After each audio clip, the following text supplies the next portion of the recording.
One. Hello, everyone. Welcome to the Breaking Free podcast. I'm your host, Nathan Francis. Today, very grateful and very humbled to be joined by Cyndi O'Meara. I met Cyndi on the weekend just gone. By the time this podcast goes up, might be a couple of weeks ago, but Cyndi and I met at the festival. I actually just going to tell people the story, Cyndi. I ran up to you sort of at the end of the festival. I had a friend just nudge me, you need to talk to her, you need to talk to her. And ran up and yeah, we spoke for the next hour or so. So Cyndi, welcome to the platform. Just quickly before you do everything, Cyndi's the founder of the Nutrition Academy.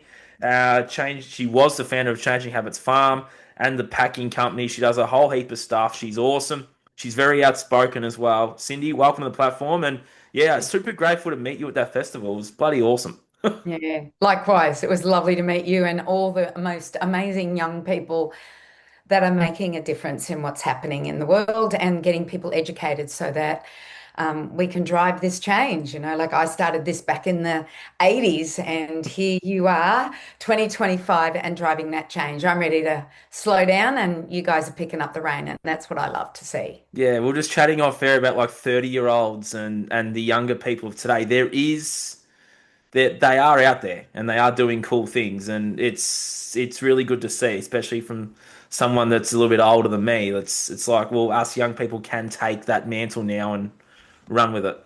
Yep, definitely. My kids are in their mid 30s, and I look at their friends and themselves, and they are making waves and making changes. So I love it. I love watching it. Yeah, Yeah. it seems to be a really it's driving, and there's more and more 30-year-olds that are waking up because of people like you that have been through hell and back.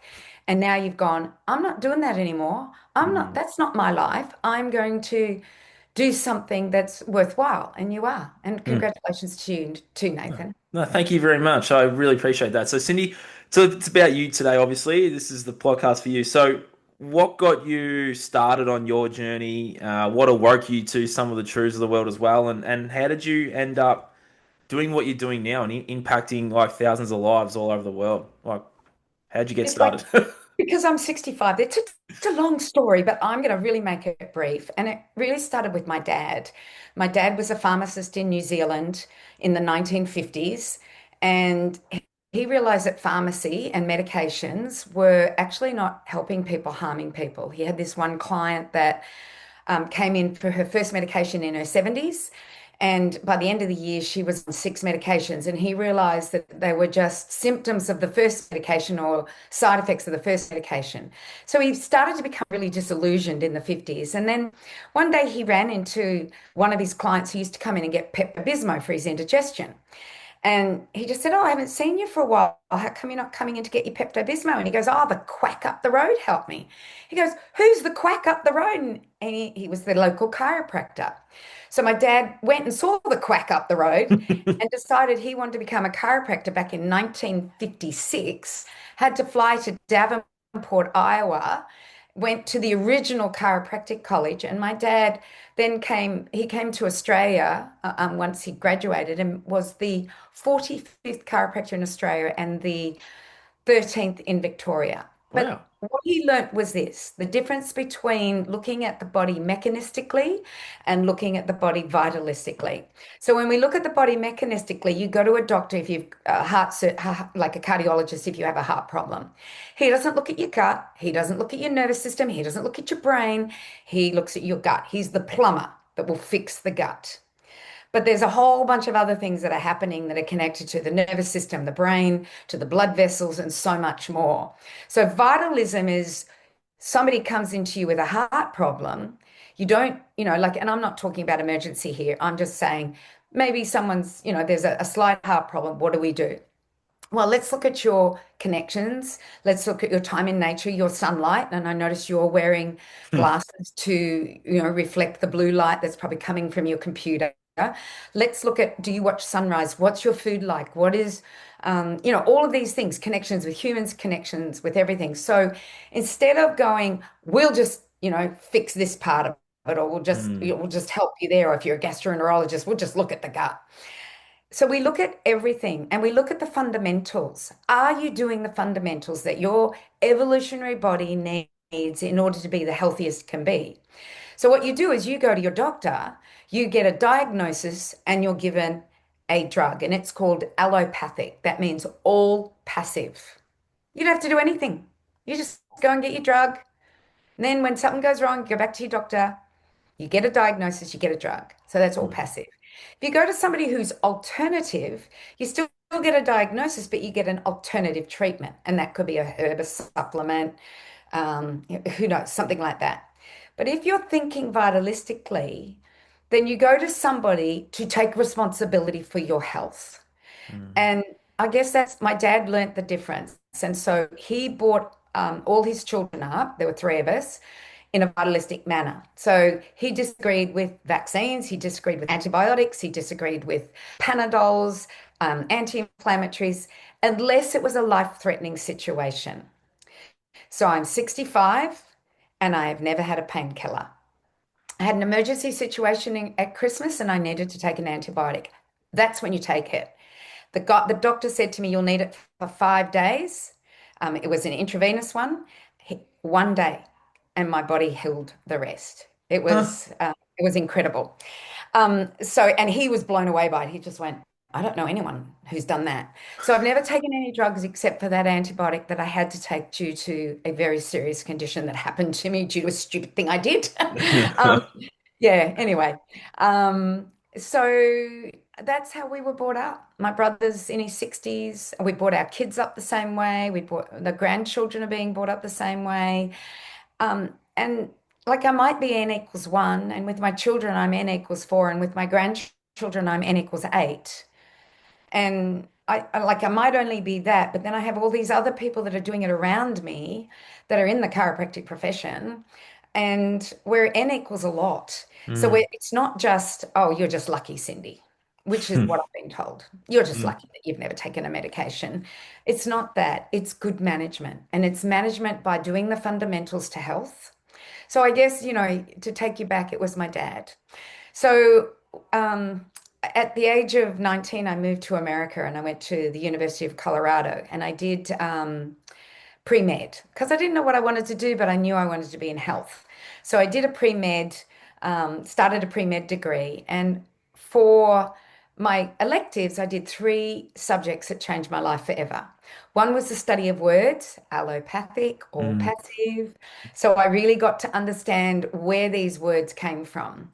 I then did the study of stars. I learned all the constellations, the nebulas, and I just love being outside, knowing that millions and billions of years ago, those stars were facing the earth and people were around, or millions of years ago.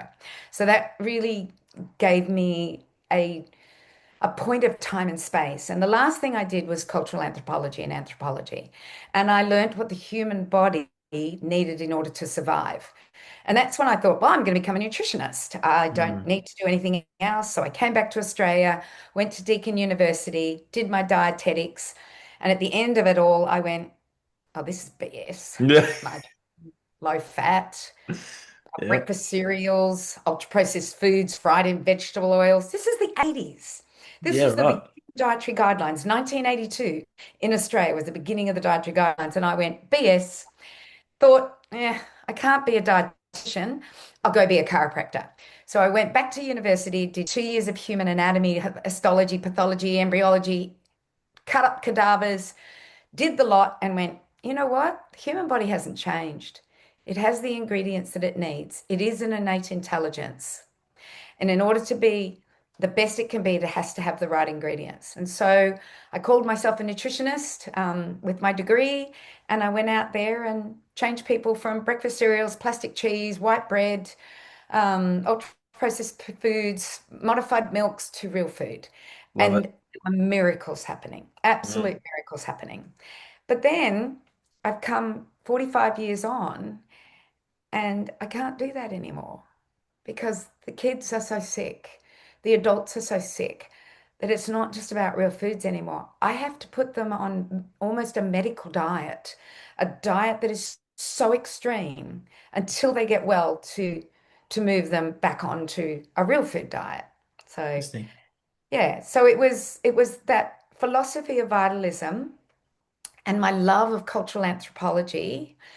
And doing 2 months out in the wild, I went and lived out in the wild for 2 months and realized exactly what the human body needed. And that's what I've been doing for 45 years I is love it. is teaching exactly the same thing. I have not changed. And I got to tell you, in 45 years, there's not much I've got wrong. Mm. There's so much to unpack in all that. I was just making notes as you were talking. So just we can circle to you spoke about fundamentals. Mm. What are those fundamentals you're talking about? So let's think that we are hunter-gatherers in a modern world. Yep. So what did the hunter-gatherer, how did the hunter-gatherer live? So they lived outside most of the time. They had a lot of sunshine. Hmm. So sun's important, even though we've been told it's bad for us. That's true. Yeah. Their night light was a red light. It was fire. So we started using fire as Homo habilis back around 1.2 to 1.6 million years ago. We started to use fire not only for comfort, but for cooking. And that turned Homo habilis from Homo habilis to Homo erectus to Homo sapien. So it Hmm. was fire that made us human. And there's a really good book on that called Catching Fire by Rangahan. He's incredible. I got to interview him after he released his book, and his theory is, I believe it makes sense, and more people are believing that fire made us human because we were able to use it for comfort, and then we were able to use it to cook and get more calories out of our food. Therefore, less time eating and more time doing other things. So, what was your question now? The I went off. fundamentals. Oh, the fundamentals. So we think about those fundamentals. So night light was red, Yep. firelight. We had the moon. In the morning, we woke with the sun. We watched it rise. That was a real, and when you look at the science behind this now, there's that circadian rhythm that we need. Melatonin is produced as the sun goes down at 2 p.m. It's or 2 a.m. It's at its strongest. And then as the sun comes up, it stops being produced. And it's produced from tryptophan. And Hmm. tryptophan is produced by our biome.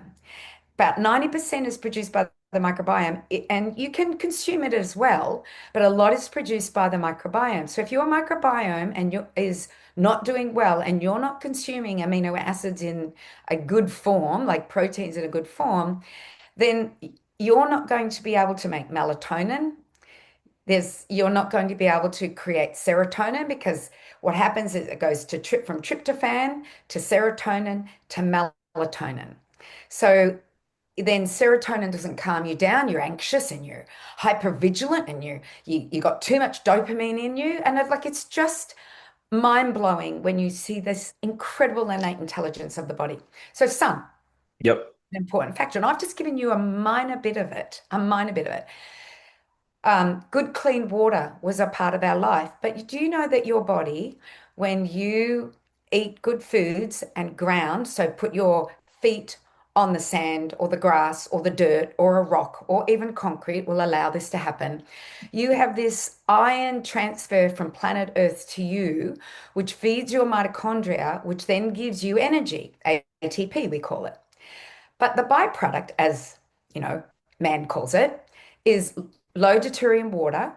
So you hydrate yourself if you eat the right foods and you do the right thing by yourself. So we have this obsession with drinking liters and liters of water, but in actual fact, our body makes the best water for us, low deuterium. You still have to drink water, but not like we've been told because we've Yeah. not, yeah, we've been taught different things. We And have. it produces carbon dioxide, which makes us breathe. So Yeah. the carbon dioxide increases. We have to take a breath. Breath is important. If you look through all the cultures, you see the importance of breath. So I believe that, like if you have a look at our ancestors, they all did breath work. And if you have a look at the American Indians, if their baby was breathing with their mouth, they would close the mouth. Hmm. They close it. So if you look back at these cultures and what they did, they had this innate knowledge how to do it. Food, what did we eat?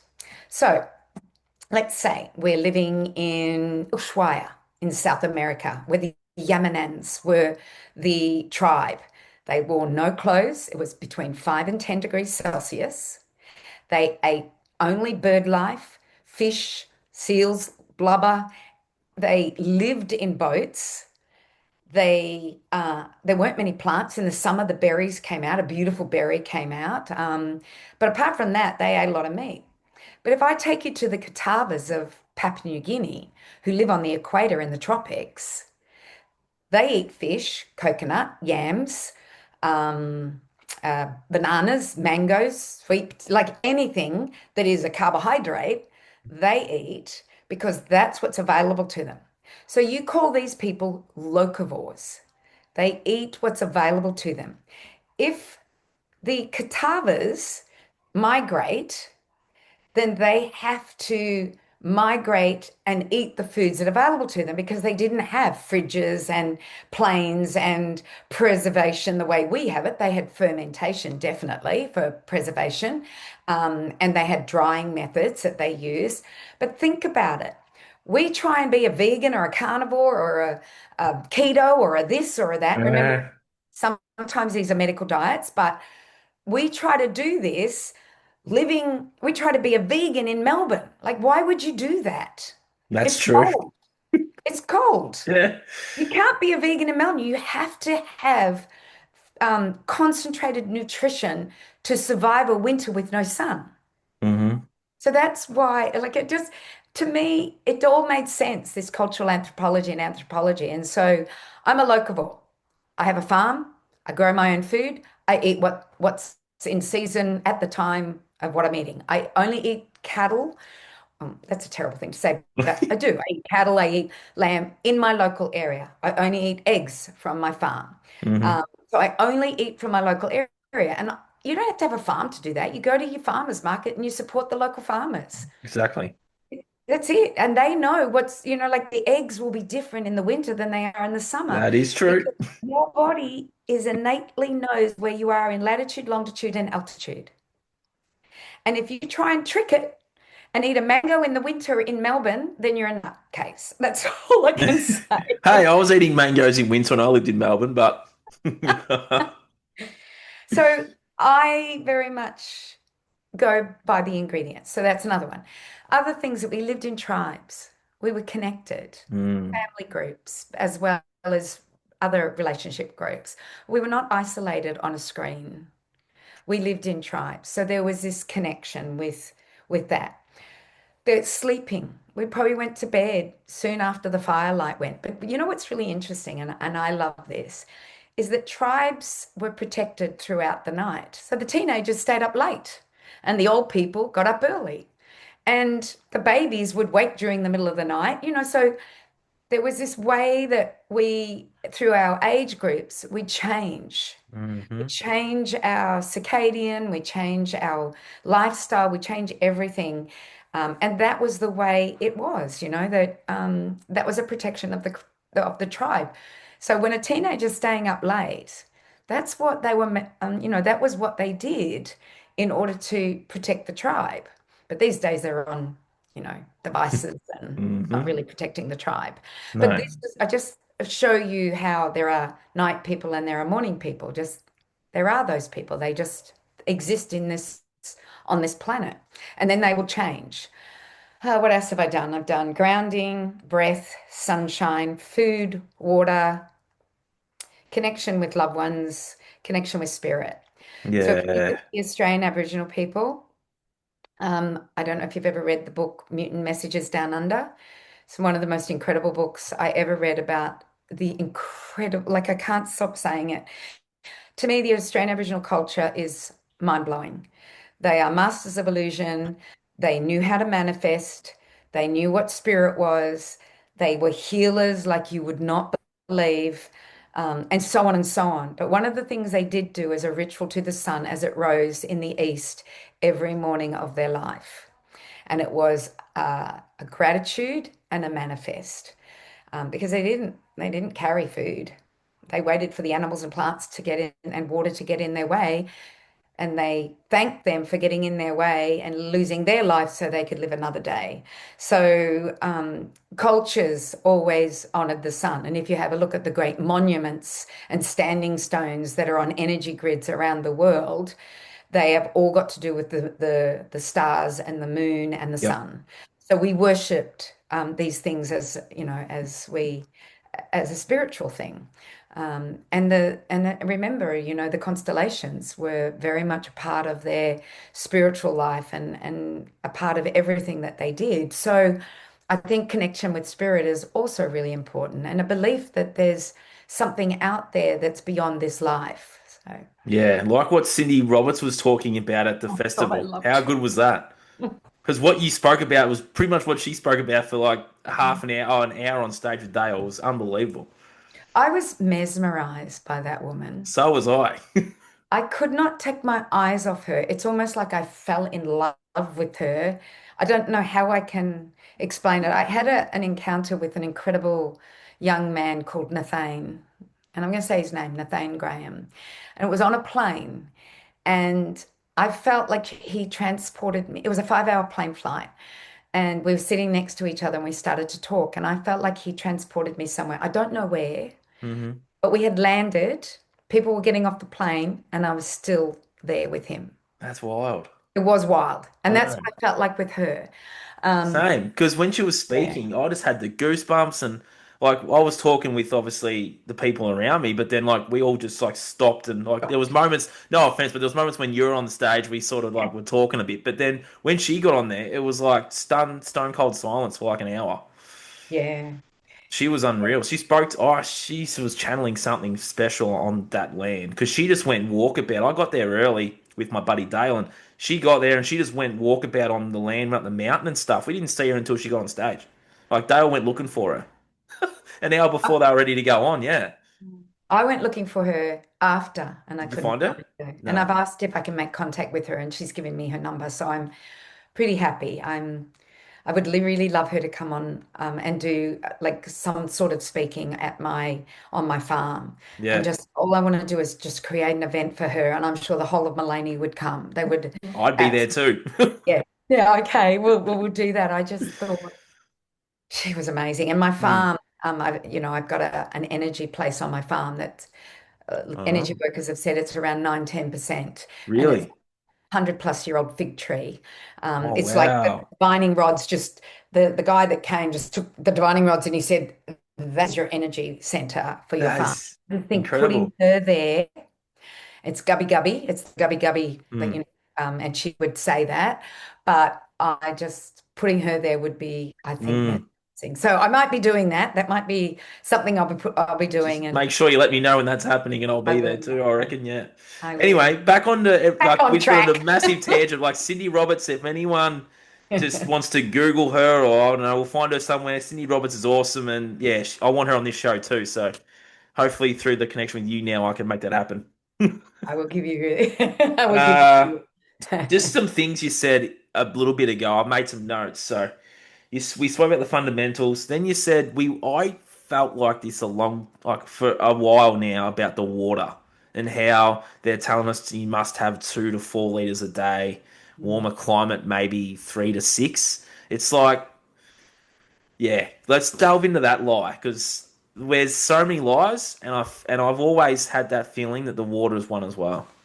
Yeah, I think there are a lot of lies. Like it was so funny. I was listening to this program the other day, and they were talking about tastes of water, and that somewhere on the Sunshine Coast was in the top in Australia for taste. Oh, Like going, I don't care about taste. I want quality. yeah. Is Why would there they say glyphosate in taste? that? Is there chlorine in that? Is there fluoride? Is that? Is there lye in that? Is there Yeah, what the? atrazine and paraquat? And no, I don't care about taste. Because I know when water tastes good that there are no chemicals in it. So what are 100%. the procedures that they have to do to make that water taste good?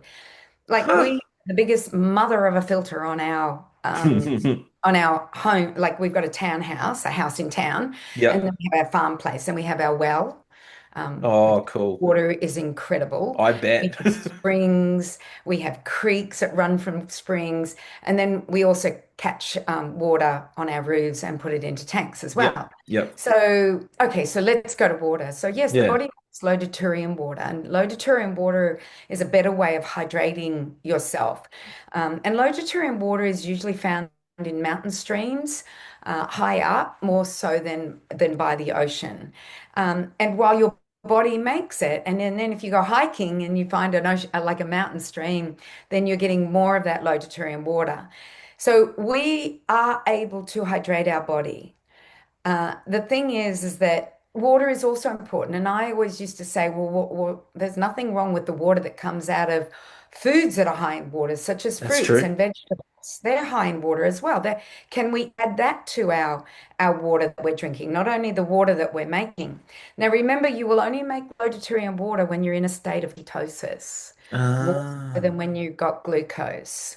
So that different substrate that's coming into the mitochondria, which is usually in that state of ketosis, which is a fat, will make ketones that will help you then use that water efficiently.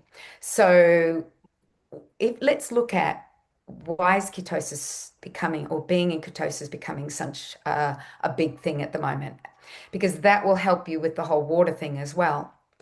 So the dietary guidelines said that we had to take 11 serves of carbohydrates, like, well, I can't even remember, like a tiny little bit of fat, and a bit of protein, and lots of grains and a few fruits and yep. veggies, and like that was the dietary guidelines. And so everyone started to eat carbohydrates. When you eat carbohydrates, because that's what usually comes out in the summer, what happens is that your body goes into a state of insulin resistance, but not chronic insulin resistance, acute, which means that your body will store fat.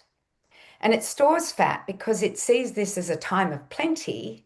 And so let's, with this time of plenty, put fat on ourselves. So you're using glucose because you're using more carbohydrates. And if you're eating any animal foods, that would have been high in saturated fats, because saturated fats with carbohydrates will cause that insulin resistance, that acute insulin resistance to put weight on you in the summer. Then what happens in the hunter-gatherer is that summer will finish and autumn will come and winter will come. And if it's a harsh winter, then you may not have any carbohydrates around you. You may have to chase the animals. And what's interesting is when you're in a state of ketosis, you're in a state of energy. When you're in a state of with carbohydrates, you're in a state of, I'm just going to sit under this tree and eat as many pieces of fruit that I can possibly eat. That's true. Yeah. It's survival. Yeah. When you eat carbohydrates, serotonin is produced. When you eat proteins, dopamine is produced. So you, in a modern hunter, a hunter-gatherer, an old hunter-gatherer, winter would come. There was no grocery stores to get your carbohydrates from. You had to chase the animals, chase them down, eat them. You would go into a state of either lack of calories, no food, because maybe the animals had gone and you didn't get them in time, no food. And so your body would have to use the supplies that you put down in the summer with the carbohydrates in order to burn the fat, to turn them into ketones, to fuel your brain and body until a time of plenty comes again. So it was something we did. We put weight on, we take it off. About 5 kilos, nothing 100 kilos down. No, it was 5 kilos up, maybe 5 kilos down, with an extreme of 10 kilos. So it was up in the summer, down in the winter. If in the summer you had come across some heavy metals, something that wasn't right for you, we're still the hunter-gatherer times, because heavy metals came out of volcanoes. They were in our food supply. They were everywhere. Our body knew what to do with them. So they may put them into the bones if it's lead. They may put it into fat cells. They may put it anywhere so that when you lost that weight in the winter, then it would expel those toxins because it couldn't deal with it in the summer. So it would deal with it in the winter. So you had this incredible yearly clean out, up, down, beautiful cycle in life. Now, you go to the Mm, grocery store, you eat carbohydrates 24/7, that's true. 365 days of the year, all your life, and you wonder why you've got insulin resistance, which is chronic insulin resistance. It's like madness. Like, yeah, I do. I say it's madness. So, what I do is that I go with the cycles of life. What's available on my farm, I eat. Or in my local market, by my local farmer, I eat. And when it's not available, I don't eat it. And I do travel. I love to travel. So I've been in Africa. And so I eat what the Africans eat. Mm. If I was in the desert region, they eat milk and meat. If I'm in the tropical region, which I was where the gorillas were, then there's a lot of yams and there's bananas and there's every tropical fruit that you could ever want. So Mm. I just tried to eat what was locally available. It's not always possible when you're in a international hotel that wants to feed you, I don't know, some other food, but my body can cope with that. But when it comes to your life, if you can be a locavore. That's what it is. It's not vegan, not carnivore, not keto, be a locavore. But if you're in a medical condition, such as seizures, such as epilepsy, such as a brain tumor, these are all happening in increasing amounts, autoimmune disease, then I need to look Jesus. at you Mm. and then look at a medical diet as opposed to just a healthy diet. And that's what I love is that whole thing on ketosis. We did it rhythmically, and it probably reset the brain. It cleaned out toxins.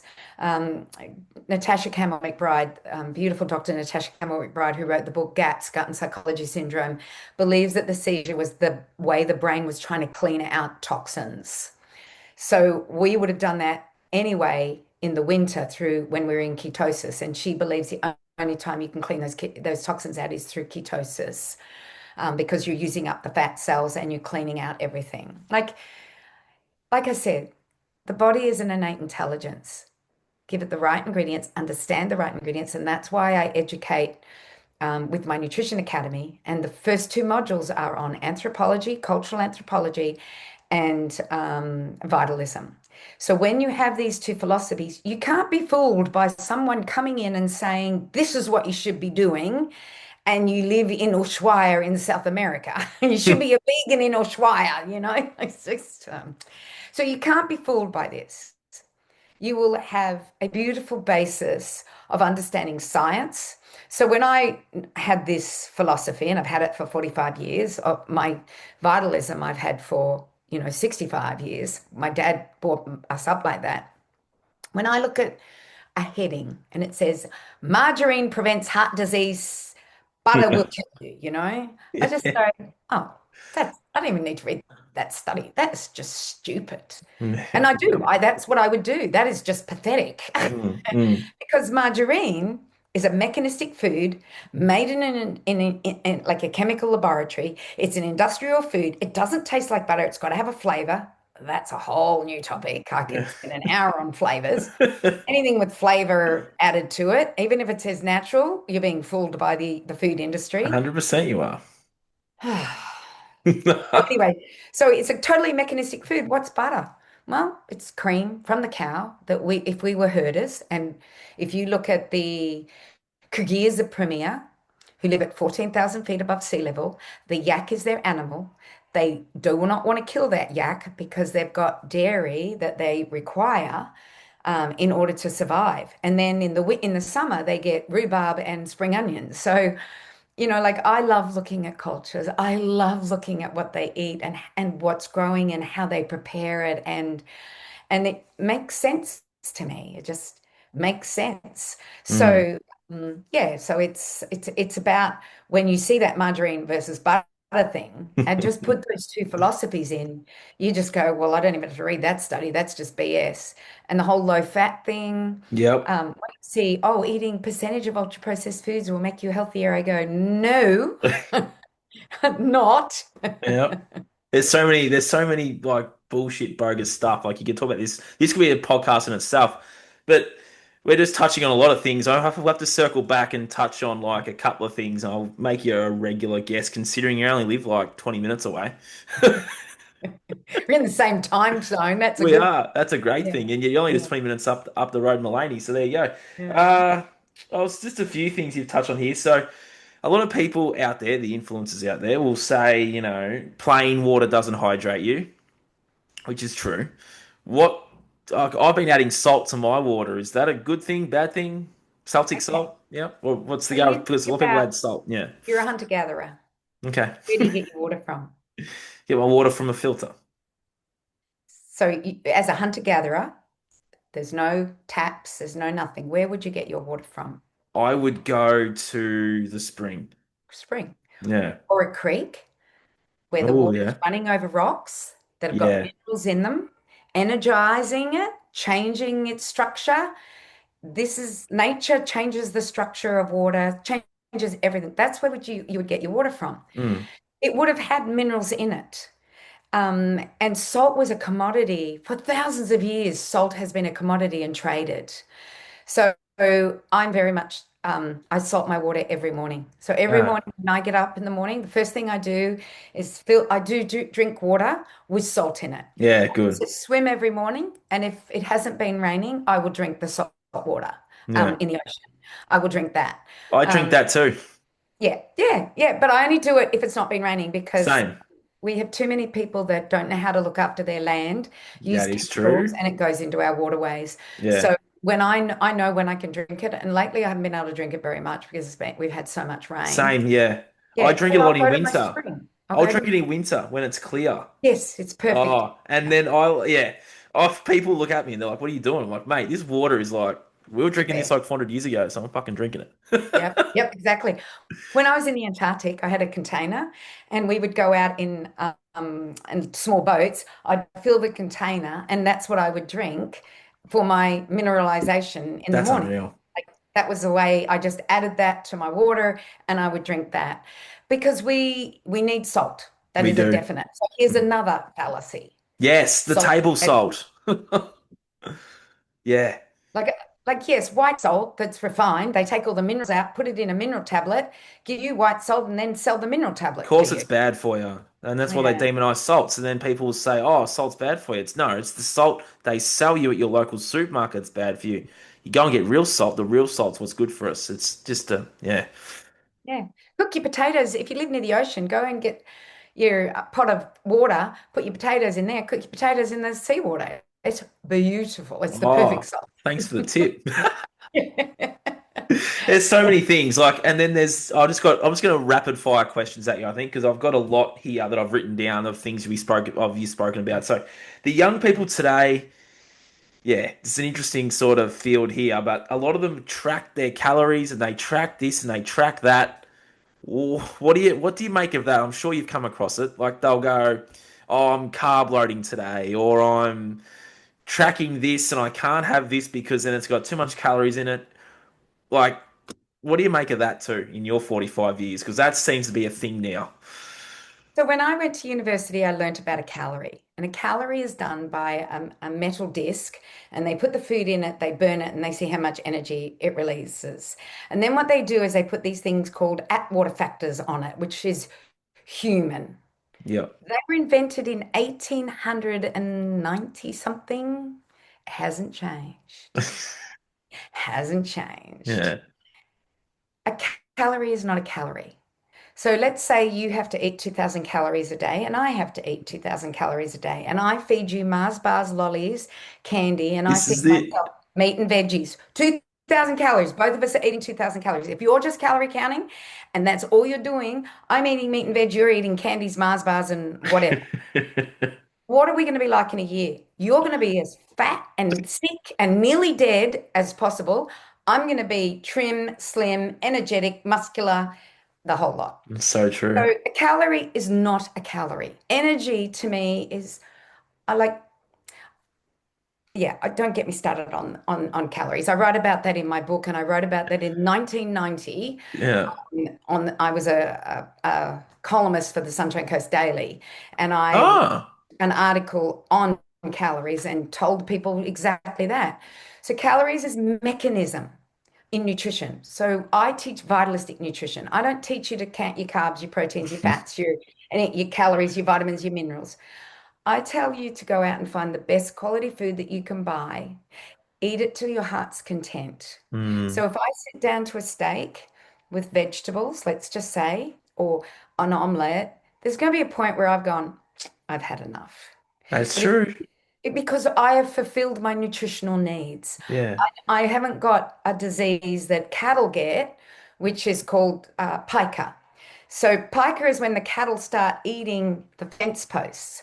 You know what the farmer knows? When they start eating fence posts and rocks, put a salt block out, get their minerals right, they'll stop eating them. That's true. Humans, they'll go and eat chips and candy and stuff like that. That's piker to me. They'll go out and eat that, get no nutrition, want more and more and Yes, more. overeating. Yeah, it's they'll overeat because their body's going, hang on, I need minerals, I need vitamins, I need fats.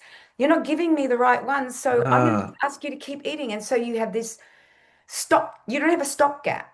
Whereas when you eat real foods, you have a stopgap. yeah, your body tells you. Don't have an eating disorder. You will not, an eating disorder is a complex, so I'm not going to go there. But if this is how you bring your children up, then they will have a stopgap. Their body will know what to do. They're getting the nutrition that they need. They won't get the disease of pica and go out and eat chips and chocolate instead of sticks and rocks. Like I just love the farmer knows to put a salt block out, but the parent doesn't. That's true. Get minerals in. Mm. And salt gives us those minerals, but it has to be a good quality salt. And I'm very much more a land-based salt now than a sea-based salt, which is sad. But there's Okay. many microplastics, and I've been on salt. I've just been in where was it? Kenya, and I flew over a salt plain where they collect salt, and there is plastic everywhere. Really? Yep. I was in Africa on the Skeleton Coast, went on a salt plain where they drive for the Okay. salt. Yeah. So So what salt do you recommend now? I'm just going to write this down. Himalayan, Peruvian, um, Okay. Atacama, if you can get Atacama salt, that Right. I'm trying to source Atacama salt, but they take the Atacama salt because it's really high in iodine, extract the iodine, and then sell it off for So iodine. what was that salt? The last one we're trying to get? Atacama. It's Chilean, Right. Chilean salt. Atacama, Atacama. It's a desert. Literally how I It's spelt a it. Good. salt desert. Yeah, that's where like I do Himalayan, and then people go, "Oh, it's got lead in it." Well, remember the human body knows what to do with these. Exactly. Knows what to do with mercury and lead and cadmium and aluminium. But it's in our teeth fillings though. People say it shouldn't be in our teeth fillings though, the mercury. It's just fucking oof. No, that's not from the earth. No, that's That's manufactured. methyl mercury, or I don't even know what that one The is, but toxic yeah, one, yeah. But that's the the thing though, toxic. like there's man-made and there's nature-made. You know what I mean? Yes. It's And if there's a bit of lead or cadmium in my food that's grown regeneratively because, that's what it does, then I'm okay with that. And I'm okay with that salt because I know my body knows what to do with it. that's exactly right. We had volcano eruptions that spewed out all these heavy metals. We would have had to deal with them. So Hmm. our body has been evolved to deal with them. It's just when we do mercury or thimerosal or aluminium as an adjuvant in vaccines or a preservative. The thimerosal is the preservative in the vaccine, and you inject it into the human body. We didn't inject that stuff into our body. We ate it, and our microbiome and our body dealt with it. So Correct. I'm Yeah. just, yeah, it's people just say, oh, it's mercury. No, So no. we've got a lot. Yeah, I've written a bit more down. So next, we'll go with okay. So a lot of people will do cleanses and they'll fast and they'll do all these things. What? So like, I fast myself. I'm just going to say it. I do 16/8 usually. Sometimes I'll do a 3 day fast. Really want to do a 7 day one. Like, do you recommend? Is that a good thing for us to be doing? What's the go? I think in this day and age, yes. I think so We, too. we are not living in a clean, pure environment where we put weight on, take it off, detox, put weight on, take it off, detox. Yeah. That we did it cyclically. We don't do that these days. So, in my way of thinking, I love fasting. Mm. I'm a broth faster. I will do, Oh, yeah, yes. I will just do broth for Yeah. 3, 4, 5 days. I've done my longest broth fast has probably been a week. And that's when I told you I had to go on the antibiotics. And I'm in a hospital in emergency, and Oh, and then I get put into a ward, and I'm not allowed out until my C-reactive protein comes right down. I have a severe infection, so they bring the food to me, and I go, I'm not eating "No, I'm that not eating shit. that shit." So every day, this is what I did. I took that one lot of antibiotics, and then my doctor just kept saying, I can't believe how fast your C-reactive proteins come down. Far And out. let's just see what happens tomorrow. And that was it. Then I fasted every day. if I could walk, I would go out and I did the best I could. I'd go out and sit in the sun and I would just sit Yeah. in that sun. Love And that. then every day I would walk in nature. I found a forest or something that I could walk in. It was a great place to be in. It was a little small hospital and it was easy. So I would go for walks in the forest. I would ground my feet. Um, I would just be absent the whole time. I We're the knew only that. one doing it, I reckon. Well, like, and I got to tell you, the nurse at the end of the 6 days, he says to me, "We need to do a study on what you've just done." Like, hello, Study, just this is fucking just normal. Just yeah. fast, and I broth fasted, sunshine, ground, and if you're in an emergency situation, do what your doctor says. That's what I had Yeah. to. Yeah, It's yeah. just yeah. And then so people will cleanse too, cleansers. Like there's like parasite cleansers and I liver think they're cleansers. great. Yeah, good. But Yep. remember, you want to change your environment. So your parasite's in there because of your environment. So when you do a parasite cleanse, you're not only getting rid of the parasites, but you're also changing your environment. But you're a loony, and I'm sorry to say this, but you're a loony if then you go back to your old ways, because then you're going to put the environment back into the body that you've just changed, Huh. that you had before. And the parasites Those are back. parasites are going to come Come back. back. Yeah. They'll just Okay. come back. That's true. Yeah. And it's like I do a protocol. It's called the fat loss protocol. It's one of my biggest protocols that I did that changed my life. Hmm. And then I introduced it to everybody. And it's like the winter of the hunter-gatherer. It's about lowering your calories, don't eat any fat, use your fat cells to detox, you're detoxing. So I do this one. And I would do it every second year. Some people need to do it yearly until they get through all the toxicity that they've got. So there's many ways to do this. But I think the most important way to do it is that you have to go into ketosis. Right. You have and then you have to lower the amount of food that you're consuming, which is what we did in the winter of the hunter-gatherer. You lower the consumption of food that you're doing, so fasting or less food. And remember, only foods that are in season. Lower what you're eating, and then what you end up doing is that you start using your fat cells. Your fat cells is where your body stores toxins. Yeah, it So is. you may have toxins sitting in your fat cells for years and years and years that are causing migraines. Yeah. When Okay. you get rid of that whatever that toxin is, whether it's glyphosate's water soluble, it wouldn't be that. It could be DDT. It could be any of the fat soluble chemicals that are out there. It could be a fat soluble medication that you took that is creating havoc with your hormones. If you're a female with migraines, like when you get rid of those fat cells, you have to get rid of the fat cells because that's what's holding your toxicity, and that's why we fast. So there's many ways to do this. You don't have to just drink water. You don't have to just do broths. You can just lower the amount of food you're eating. You can just eat meat, but little amounts because what happens when you eat um, meat, too much meat, it turns into gluconeogenesis, which produces glucose, which then feeds your body glucose, not ketones. So you cannot eat copious amounts of meat if you are fasting, but you can eat like 100 to 120 grams twice a day. That's lowering the amount of food and that you're taking in. No fat, just the protein. Just say it's a lean animal, and then your fat cells will start to fill the gap, and your fat cells will fill the gap to 2,000 calories, most usually, which is about 2.2 grams. So Yeah. you will, on average, lose 2.2 grams. If you lose more, you're losing water weight, inflammation. Hmm. You're inflamed. So if in a week you lose 5 kilos when you fast, you've lost water weight because you've just deflamed your body, and you'll Which is a good probably thing. the brain will work. Yeah, Yeah. yeah, So I feel like a lot of the weight is toxins, but it's also just water weight because the body's not functioning properly. The water's not doing what it needs to do. yeah. So when somebody's on a diet and they go out and they break their diet and they have alcohol or they do something like that, and then they get on the scales and they've gained 2 kilos, they go, "Oh, it's not working." No, it's the body working. You have just inflamed the body. It's holding water to protect you. Yeah, it's If you always just, working for us. it's Yeah. working for us, not against us. So if you just go, okay, for the next 24 hours, I'm just going to do broth. You watch, 2 kilos will be gone overnight. You've deflamed the body. Yeah. And this is the problem. People who go on diets and weigh themselves like every day and they go up and down like a yo-yo, Mm-hmm. it will depend on inflammation, not fat.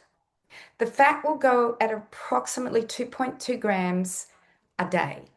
But sometimes Interesting. you will have fat that will not go because it's so toxic that if it goes, it'll make you sick and you'll have a healing expression. And that might be the most massive migraine of your life. And then when you get over it, you never have another migraine again.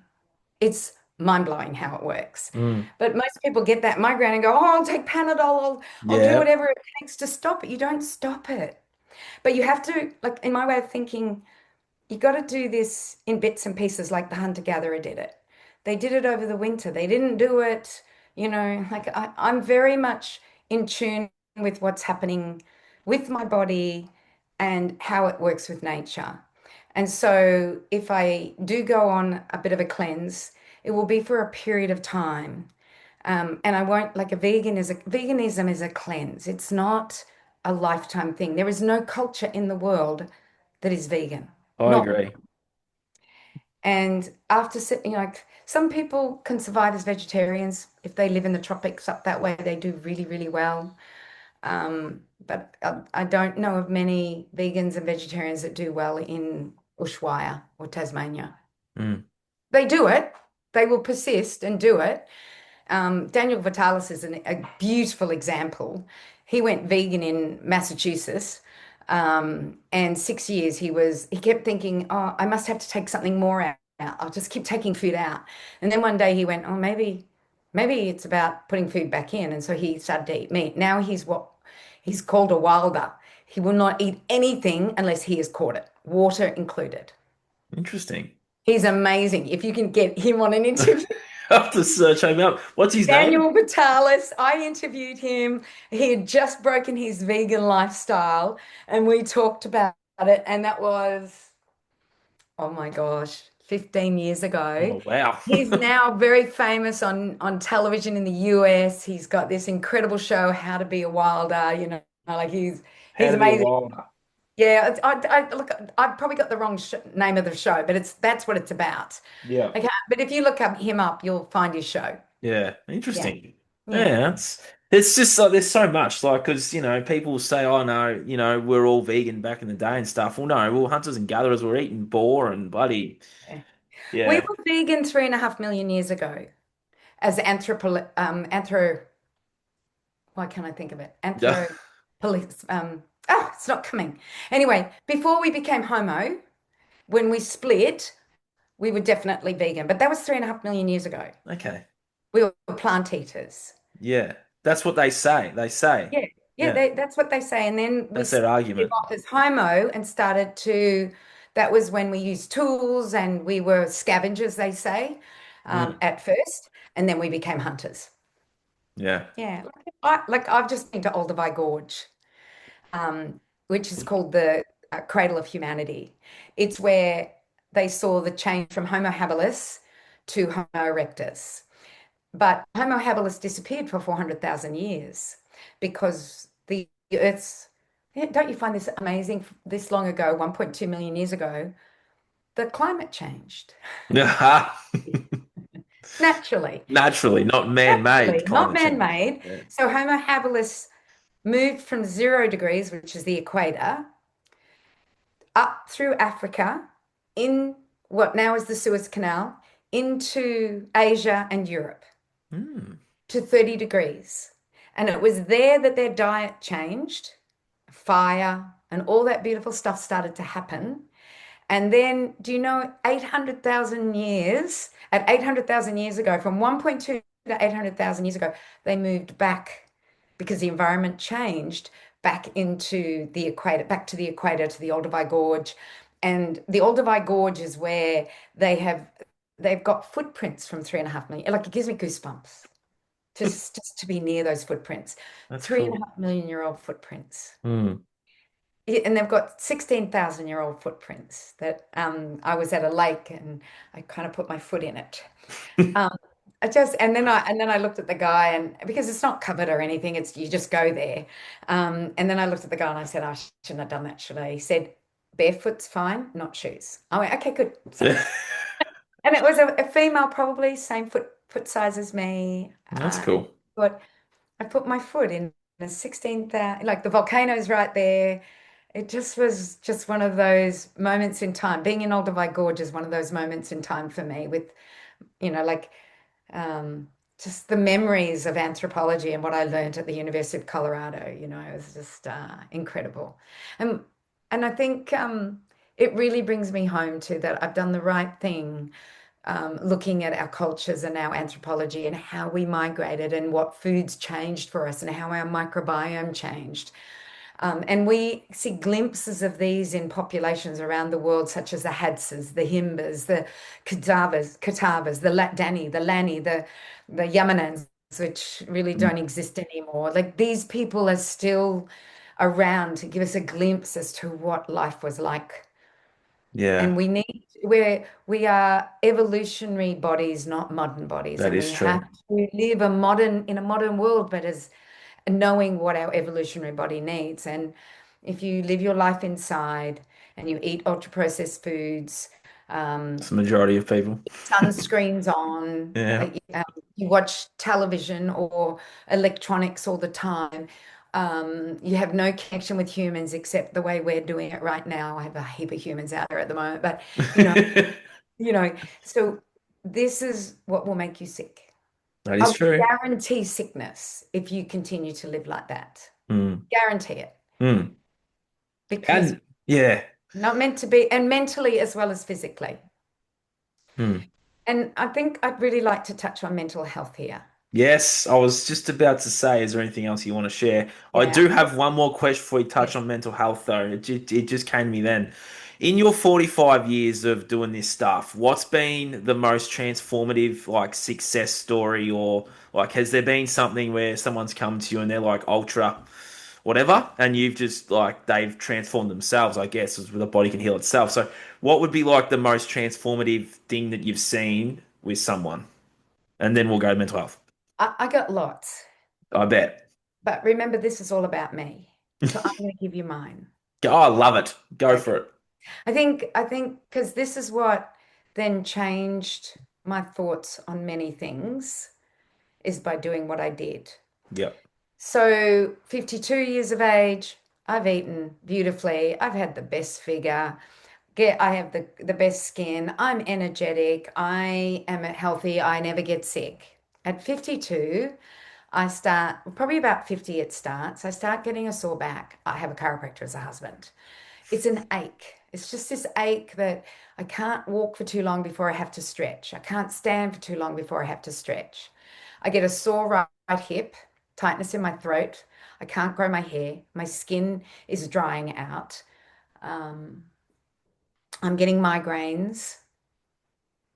There's just a bunch of things. They're little whispers that my body is going, you're doing something wrong and you better change, or you're going to end up sick, fat, sick, and nearly dead. Oh, I'm putting on weight. So Yeah, I'm all right. slowly putting on this weight. And my husband just says something to me one day, and I just about hit him. Um, but I knew that that was happening, but I wasn't going to get on the scales to look at. And I'm eating the same foods that I've always eaten. What is hell is wrong? Yeah. So I decided to become a winter of the hunter-gatherer. I eat 2 serves of 100 grams of meat, and I do weigh it. No fat on it. I have a few pieces of winter fruit, so I do it in the winter. I have a few pieces of winter fruit, and I lower my energy as far as I don't go out and do mad exercise, like go for a run or anything like that. I just lower my energy. And in the first week, I lose 4.5 kilos.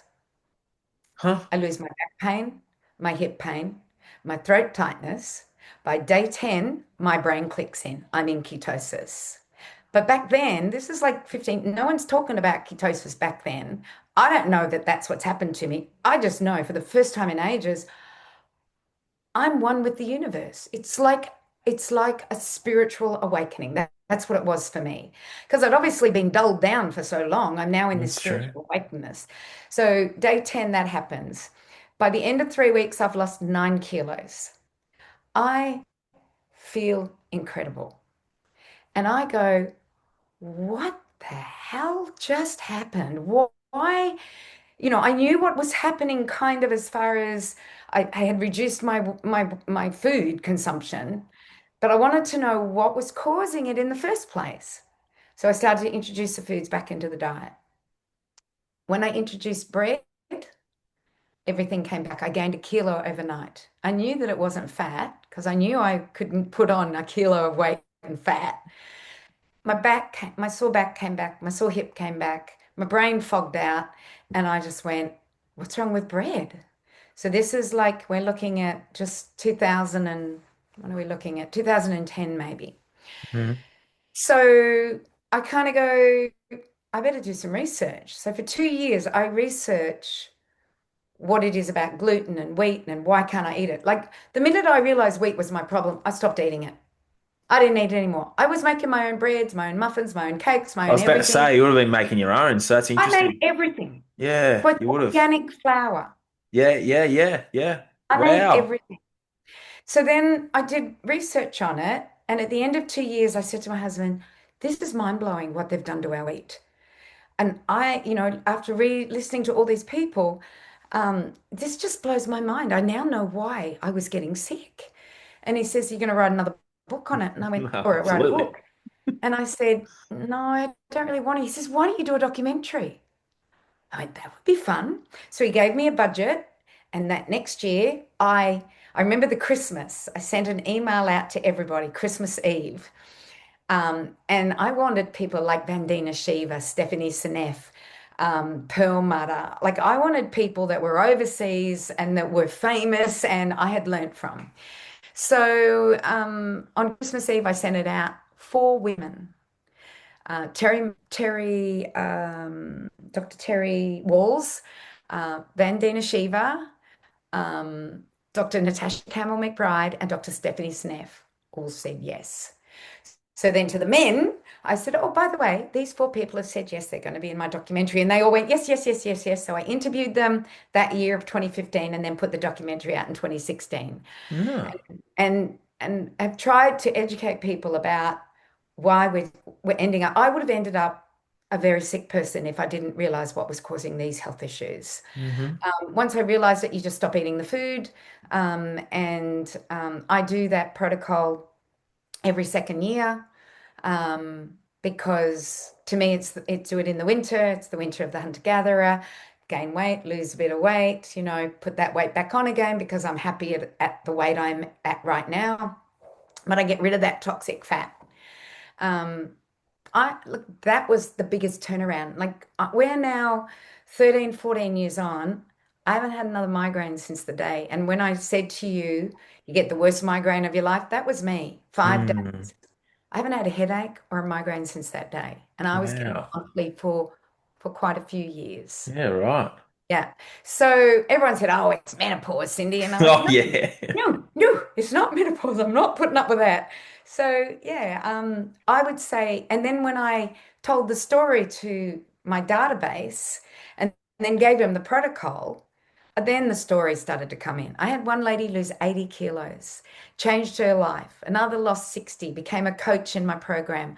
Another one got pregnant because she couldn't get pregnant. Like there were Uh-huh. all these amazing stories because all Love of a that. sudden they're detoxifying using just a simple protocol. Like Mm. I wouldn't call it easy. You got to have discipline, but anything that you get, is about discipline. That's true. But then you've got to learn the lesson.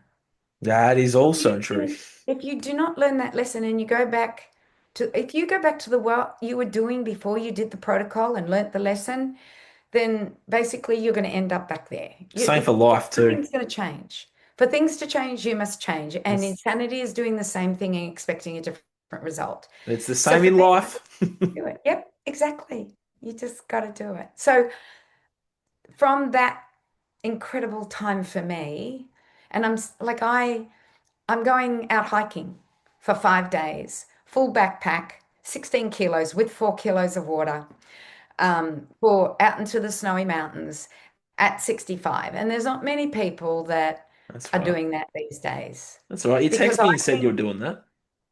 I think it's old age is the pursuit of comfort. No. So I am not doing the pursuit of comfort. I am doing the pursuit of what can I do at the next age and what am I capable of doing. Kilimanjaro is on my bucket I list, and love so is that. Big National Park. You are an inspiration to all 65 people out there. My dad's Look, 65 I've and he can learn a lot from you, Cindy. I'm telling you I've right packed now. my pack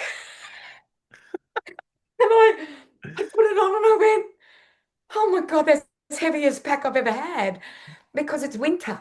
Uh, And it's going to be -8 degrees apparently when I get there. how good. So I've had to put all my wet weather gear and all my cold weather gear in there. And I'm like going, oh, I guess I'll be wearing it. What the hell? You'll be fine. I love that. Yeah, it's just you've been awesome today, Cindy. I appreciate it. So mental health though. Yes, You said you wanted to I touch want on to talk there. about that. Let's do it. Um, Mental health is a real issue. Um, but there's a beautiful psychiatrist. And if you ever get a chance to interview her, I would Another do. name I'm Her writing name is down. Dr. Georgia Ede, Ede. And at the beginning of the year, she published a book called, and I may get this wrong, and you might want to put this right in the notes, Yep. Change Your Food or Diet, Change Your Mind. Bit like my book, Changing Habits, Changing Lives, but hers is Change Your Change Your Food, Change Your Mind. So she's a psychiatrist that had her own health challenges. She believed mental health was a malady that couldn't be cured, and all the drugs that she was giving, were just a stopgap. That was her belief. But she didn't know what else to do. Then she had a health challenge. She went to a ketogenic diet, or a diet that put her into ketosis, because there are many ways to go into ketosis.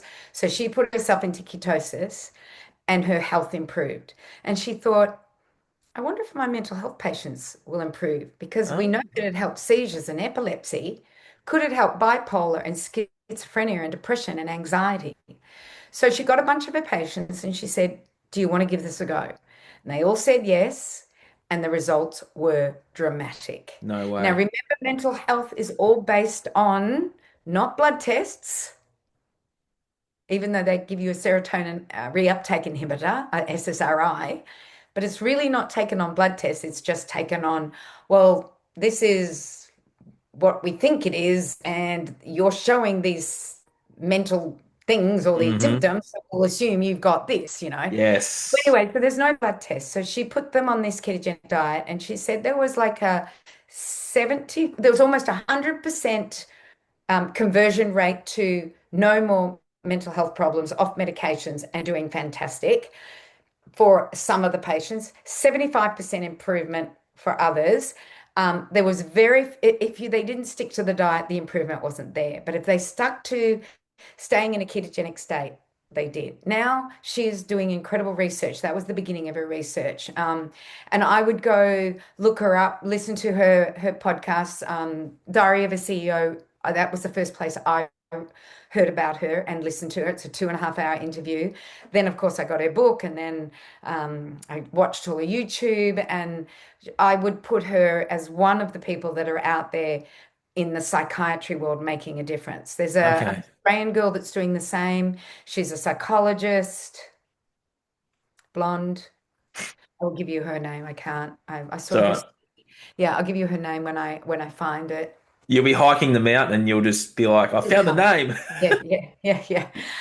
So these people are out there that are changing people's mental health just by looking at their lifestyle.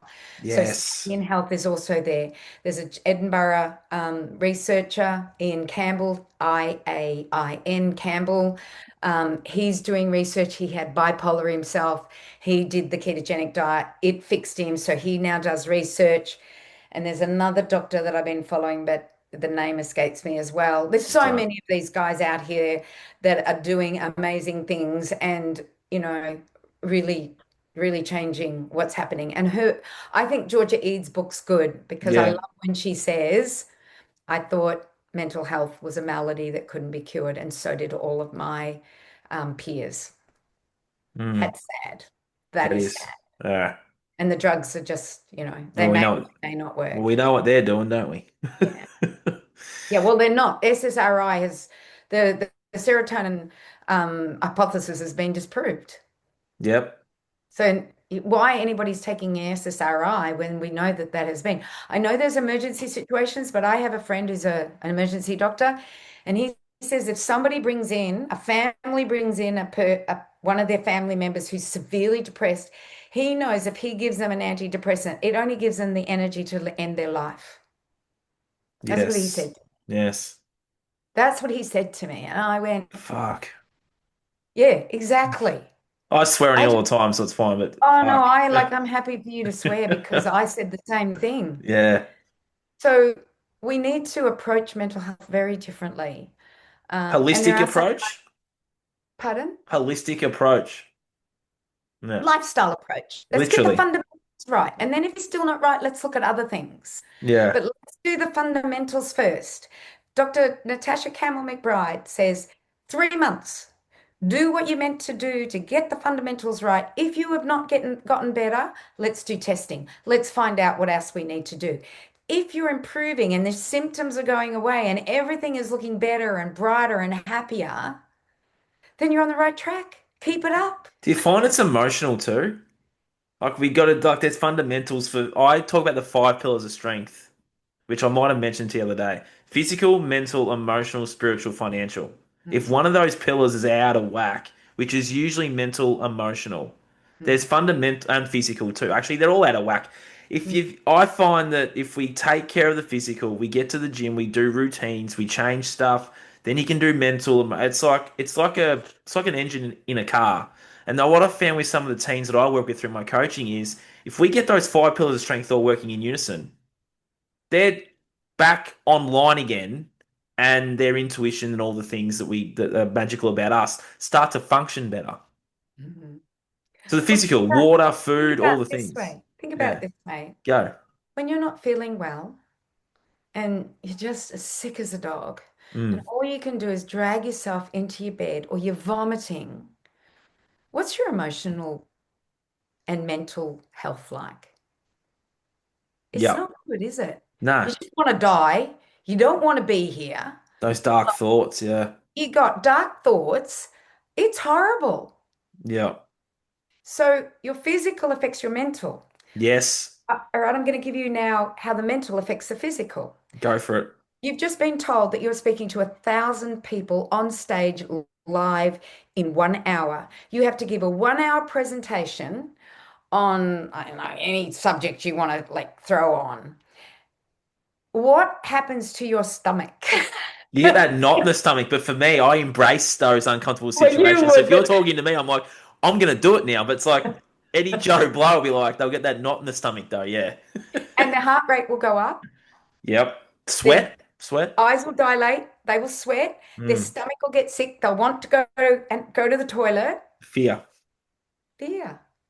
So the mental and the emotional affects the physical, and the physical affects emotional. You have Correct. to all. You can't just do talk therapy. No, I know. You 100%. got to do, and she says this, Georgia Edie says this, or Ede says this. She says, you can't just do talk therapy. You've got to work on the physical as well. And as my husband always says, if you're feeling bad, move. Just move. Exactly. Yep. Just So move. Get simple. outside. Go out and go for a walk. Go exercise. Go You've do dropped you've dropped a lot of books today. Here's one that I've been reading that's really good. pen in Do you hand. know Paul Chek?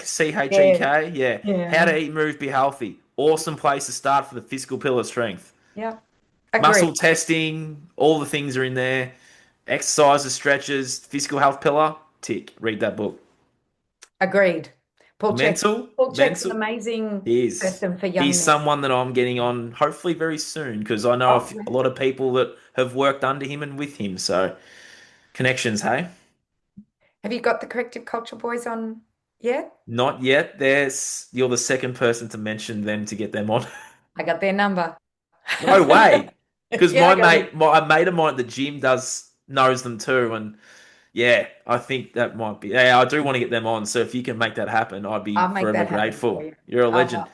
Yeah. Is there, so to sum up our whole chat, we've been going for an hour and 20 now. So Cyndi, which is great, this will just go up live and I won't edit a thing. So, just going to tell you that now. So to sum all this up, Cyndi, if someone's listening out there and, they might be struggling a bit or their diet or physical health or something's going on, what be that first step? you might have already said might be the fundamentals answer, but what will be the first step for someone to just to empower my audience here? Well, I would find a good coach, Yeah, okay, and you're a coach. So I would find a really good coach that could take you through all of it and find a community that's that a big one. the big one. Find a community, maybe with the coach, or just find a community that is not the community that's taking drugs and partying and wasting their money and their life and everything like that. Find a community of young people that are going places. You end up with the five people you spend the most amount of time up. That's It's what you true. end up like. So you choose who you want to spend time with. So a coach is a good place to start, and then their community is a great place to start. So that to me, if a young person is struggling, that's where I would go. I'm not going to tell them to change the diet. I'm not going to tell them to go to the gym. That's up to the coach to do. If they want to educate themselves, then we've already talked about books that are worth educating yourselves on. They will all But be in I the show notes. It'll all be, yeah, with all those will be in the show notes. So go and read those books. Books are a fabulous way to educate yourself to go places and to do things. Hmm. If you are at a stage in your life where you want to coach people through nutrition, then I can help you with that. So I have a 12-month education program that's based on anthropology and vitalism. Fun. Yes. That is all about nutrition and helping people with their nutrition. So if you're already a PE, you're doing PE, or you're a health professional, or you're somebody that just loves nutrition, then I can educate you. I'm certified internationally to become a functional nutrition consultant. Hmm. So come to me with that, and I would assess. I would believe that the essentials is the best one to do if you want to do I don't know when this is going to go up, but if you want to do a course where have an assessor, where you have a teacher, where your hand is held, then you have until January the 1st, 2026 to to do it, and then I'm finishing it. And then Oh, you have a year to complete it. okay. Because I'm just finding with AI and everything like that, everybody thinks that they can learn on TikTok and things like that. So That's a whole other podcast, that TikTok that's another stuff. one. Yeah. So I'm educating with Q&A now, not with assessment. Okay. Some people want to be assessed. You've got a month, like from when we're doing it, you've got a month to do this. Um, and then you have a month to finish it, and then that's finished. But you can do the same course, the exact same course, but with Q&A. And you will still get the same certification. Everything is identical. It's just that sometimes it's nice to have your hand held. It is. It is. It's very true. Even Yeah. whatever age, you're right. Spot on. Yeah. Cindy, I Some thank people you need so their much hands that the held. universe brought us together on Saturday, and that I my am friend too. just like said, Nathan, you need to go talk to her. She's about to leave. I'm glad you did. And you walked up to my friend and asked if he was a TikTok star dancing on social media. So that's how it all came about. Do you know what? He and I have had a few messages because he's given me Cindy's number. Yes, he would have, And Dale. Yeah. Yeah. yeah, he asked if that was okay. He asked Cindy if that was okay. And he and I were born in the same town. Well, we grew up in the same town, Bendigo. I grew up in Bendigo too. That's how I Get know out of Dale. town. That's how I know Dale. I moved up here 2 years ago from Bendigo. Oh my God. What a way Francis. to, yeah, Francis, yeah. I went to school with a Francis. Here we go. Which one? Francis. I went to St. Mary's College, which was Catholic college. Yeah, that's where all my family went. Yeah. I bet I knew either your aunt or We have a great lot aunt. to talk about off air now that you know most of my family. Yeah, I'm from Bendigo too, so that's how I Oh know my Dale, and that's part of the reason why I was there on Saturdays. I hadn't seen him for a couple of years, so Small world. it is a small world. You're from Bendigo too. Can you believe that? So Mirren Francis is who I knew. I think she's like a second cousin of mine. Love it. Anyway, That's yeah, wild, eh? Wow, Cindy. I didn't know you're from Bendigo. I could not find that anywhere. I went through yeah. your website and through your Instagram. Where And we just don't discuss Bendigo. I was when there. did you move out of that place? When did you move out of there? This is When still I was live? 19 and went to the University of Colorado in Boulder, and that was it for me. I never Gone, went yeah. back. My parents lived there 35 years, but Wow. I didn't go back. I came up here and Your dad was before his time in Bendigo then. my gosh, was he ever, and Yeah. ridiculed by everybody. I was ridiculed by everybody when I was down there awakening to all this stuff. Yeah, yeah. Wow. Yeah, he was What a the way to local finish the show. chiropractor. He was the local chiropractor in town. He was in Queen Street. No, he started in what's the mall on? Um, Hargraves. Hargrave Street. So he Yeah. was the second street out of Hargrave Street, there Wow. in McLaren and Mundy, Yeah. and then to View Street. He went to View Street, and we had 21 View Street, the old bank. Um, Yep. he had that for many years, and that got sold to other chiropractors who were patients of him that became chiropractors because of him. So That's insane. yeah, yeah, we figured from that one clinic, and with Mark Postles and my father, David Lovett, um, w- by the time my dad left Bendigo, there were 65 new chiropractors that were because they were patients and went to Melbourne to become chiropractors. That's how many, because of that one clinic. They were inspired by what my dad and Mark Postles did. So yeah. I love that. He Well, there was you go. A couple of My Bendigo dad was people. amazing. He really was. Yeah. Like he was so far ahead of his time. And I thank all my blessings that I had him as a father and a mother that was just as accommodating with, our health outcomes as he was. So it was really good. She didn't fight him on it. She just followed and did. I love She that. was a nurse. Yeah, right. Yeah, Yeah. I can't believe you're from Bendigo too. How did that not come up on Saturday? I know. I know. Comes at the end of this podcast. I know. That's Yeah, hilarious. that is, yeah, 'cause that's how I connected with Dale, who's been messaging you about Cyndi, and yeah, I've been mates with him for years. Wow. Yeah, The he other big was he was the reason, part of the reason how I awoke to all this stuff. I think I told you a bit about it. Jeffrey Epstein Oh, well, I doco into all that stuff. Yeah, read about you when you reached out. I want to know yeah. who I was talking to, and I'm inspired by you too. Well Oh, done. thank you. I appreciate that. Mm. Cyndi, where can people find you? And we'll wrap this up. Well, with the education, it's the Nutrition Academy. So Yep. the nutrition.academy. You can find me on Instagram by my name or the Nutrition Academy. Oh, yep. My name is Cyndi O'Meara, CyndiOmear. I'm very controversial. I've been banned from Facebook, and so I'll say things that you may not agree with, but take the stuff that you agree with and throw out the stuff you don't. That's same as my platform and my stuff too, Cyndi. Same here.